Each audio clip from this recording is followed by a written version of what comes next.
my confidence was very low. My own family, my own blood, however, turned against me.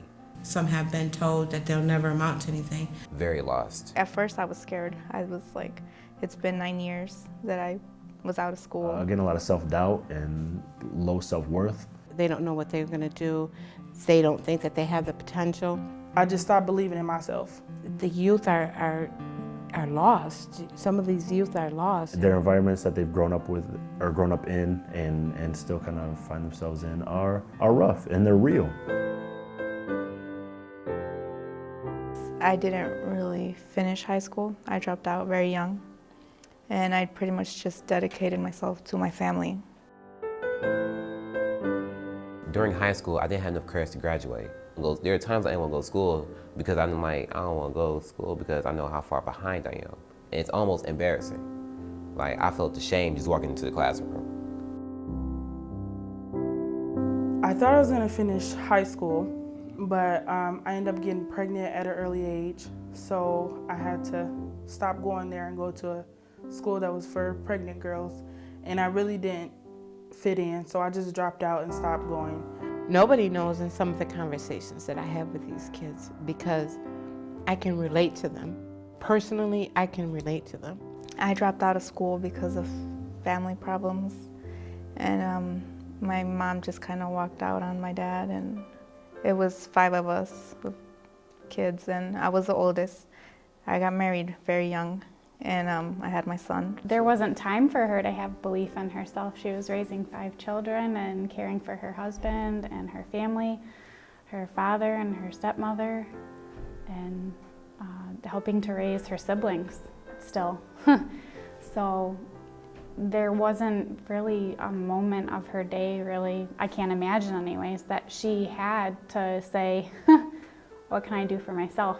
I kind of felt it was my responsibility as oldest to look out for my younger siblings, so I just dropped out of school and dedicated to my family, my husband and my son, and on top of that, on making sure my brothers and my sisters, continued with the school. And I was like, wow, and you're here?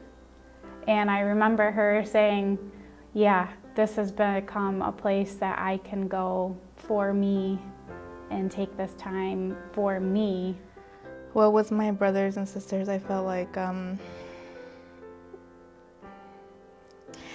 sorry, I had to be strong for them, not show weakness, but I felt my pain only and did not show it to them. Sorry. I can relate to some of the struggles that they come to when, the girls, the Hispanics come to me and they say, Miss Judy, my mom wouldn't let me do this and you and my dad's real strict. And I know what that is. I know what it is when they tell me that, they got married at a young age, had kids at a young age. I know that. I know that. I've seen it.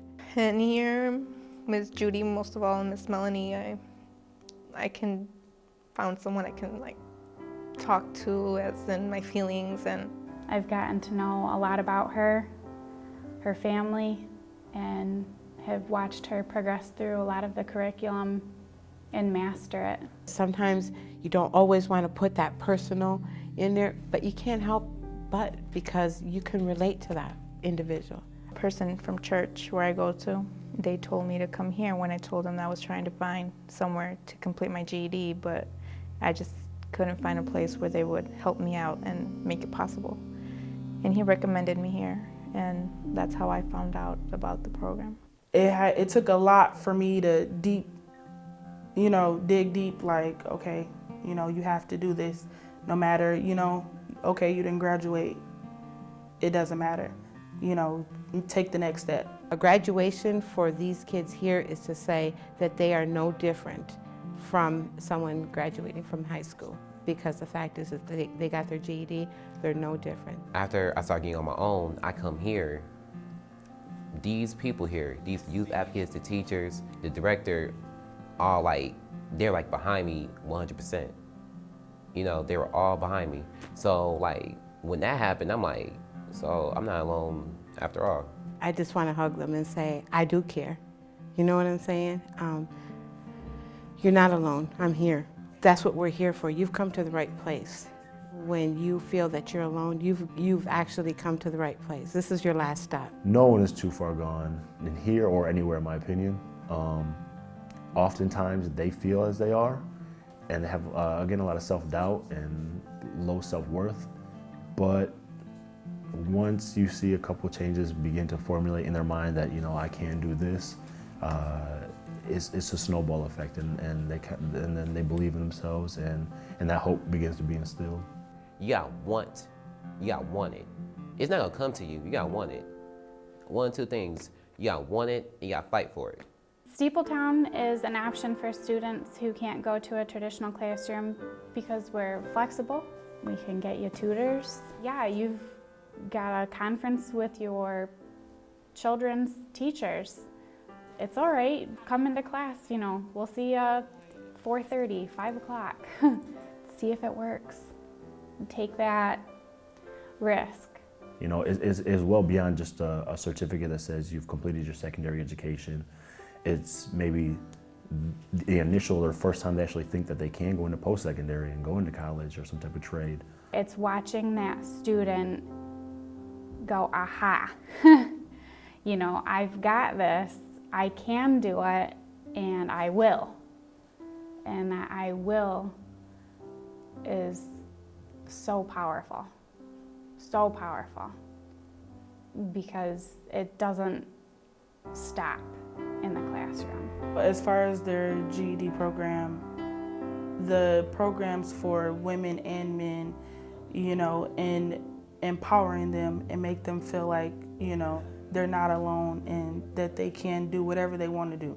The WOW group is Women of Worth, and it's a group where girls can get together and, you know, we do fun things. We talk about, you know, personal things, you know.